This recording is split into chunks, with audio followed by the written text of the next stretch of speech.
मंगलम भगवान शंभु मंगलम वृषभध्वजा मंगलम पार्वतीनाथो मंगलाय तनो हरे। भगवान शंभु मंगलकारी हैं, वृषभध्वज मंगलकारी हैं, मंगलम पार्वतीनाथ हैं और हर ही मंगल हैं।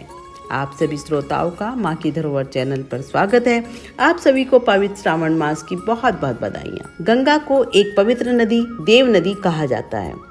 शिव पुराण के अनुसार गंगा की उत्पत्ति के बारे में कहा जाता है कि गंगा हिमवान और मैना की पुत्री है। ब्रह्मा जी ने स्वर्ग में गंगा का पालन पोषण किया था। श्री हरि के चरणों से गंगा को राजा भागीरथ ने अपने पूर्वजों राजा सगर के 60,000 पुत्रों की मुक्ति के लिए गंगा को पृथ्वी पर लाने हेतु तपस्या की थी। स्वर्ग से आने पर गंगा का वेग पृथ्वी नहीं संभाल पाती और वह रसातल में चली जाती। इसलिए गंगा के वेग को शिव जी ने अपनी जटा में बांध लिया था और उसकी एक धारा को ही पृथ्वी पर भेजा था। आज की शिव कथाओं में मैं त्रिपुरदाह की कथा सुनाने जा रही हूँ। आप प्रेम व भक्ति पूर्वक सुने। देव शत्रु तारकासुर के 3 पुत्र थे।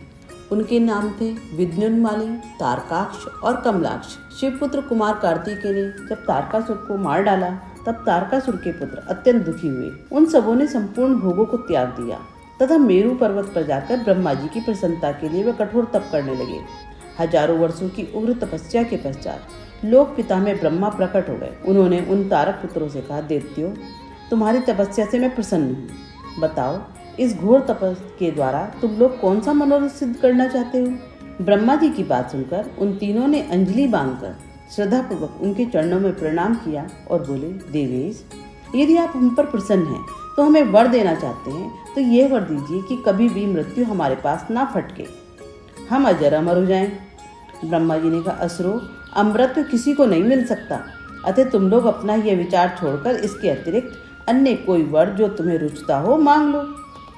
दैत्यों ने कहा, भगवान, यद्यपि हम प्रबल पराक्रमी हैं तथापि हमारे पास कोई ऐसा घर नहीं है जहाँ हम शत्रुओं से सुरक्षित रहकर सुखपूर्वक निवास कर सकें। अतः आप हमारे लिए ऐसे 3 नगरों का निर्माण करा दीजिए जो संपूर्ण शक्तियों से संपन्न हो तथा देवता भी जिनका भेदन ना कर सके। विद्युन्माली ने वज्र के समान कठोर लोहे का, तारकाक्ष ने स्वर्ण में और कमलाक्ष ने चांदी के बने हुए अत्यंत विशाल नगर की याचना की। फिर उन्होंने कहा, ब्राह्मण, ये तीनों पूर्व मध्याह्न के समय अभिजीत मुहूर्त में चंद्रमा के पुष्य नक्षत्र पर स्थित होने पर एक स्थान पर मिला करें और आकाश में नीले बादलों पर स्थित होकर ये क्रम से एक के ऊपर एक रहते हुए लोगों की दृष्टि से ओझल रहे। भगवान शंकर के अतिरिक्त इन नगरों का कोई भेदन ना कर सके। ब्रह्मा जी ने तथास्तु कहकर मैं दानव को उन विचित्र नगरों के निर्माण की आज्ञा दी। मैंने अपने तपोबल से वैसे नगर निर्मित किए और तारकासुर के 3 पुत्र सुखपूर्वक उन सुरक्षित नगरों में रहने लगे। आगे चलकर उन असुरों ने देवताओं को परास्त कर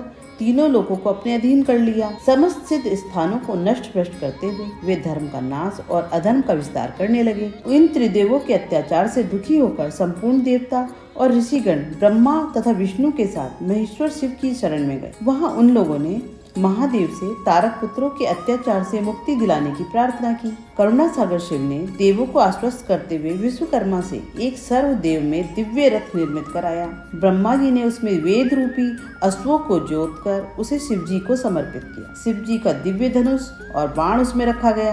वह रथ अनेक आश्चर्यों से युक्त स्वयं पिता में ब्रह्मा सारथी बने। उस अद्भुत रथ पर सवार होकर परमेश्वर शिव त्रिपुर के निकट पहुँचे। कालवश उस दिन तीनों पुर एक सीध में आ गए थे। शिव जी ने अपने दिव्य धनुष पर पाशुपतास्त्र नामक बाण चढ़ाकर छोड़ दिया। उस समय अभिजीत मुहूर्त चल रहा था। देखते ही देखते त्रिपुर जलकर राख बन गया। देवता लोग भगवान महेश्वर की जय जयकार करने लगे। उस समय भी जो दैत्य शिव पूजा में तत्पर थे वे सब अगले जन्म में शिव गणों के अधिपति हुए। आज की कथा को यहीं विराम देती हूँ। आप सभी जो मेरी कहानियाँ पसंद कर रहे हैं उसके लिए मैं आभारी हूँ। त्रुटियों के लिए क्षमा प्रार्थी हूँ। वीडियो पसंद आए तो अपने मित्रों, सगे संबंधियों, बड़ों व बच्चों के साथ साझा करिएगा। हर हर महादेव।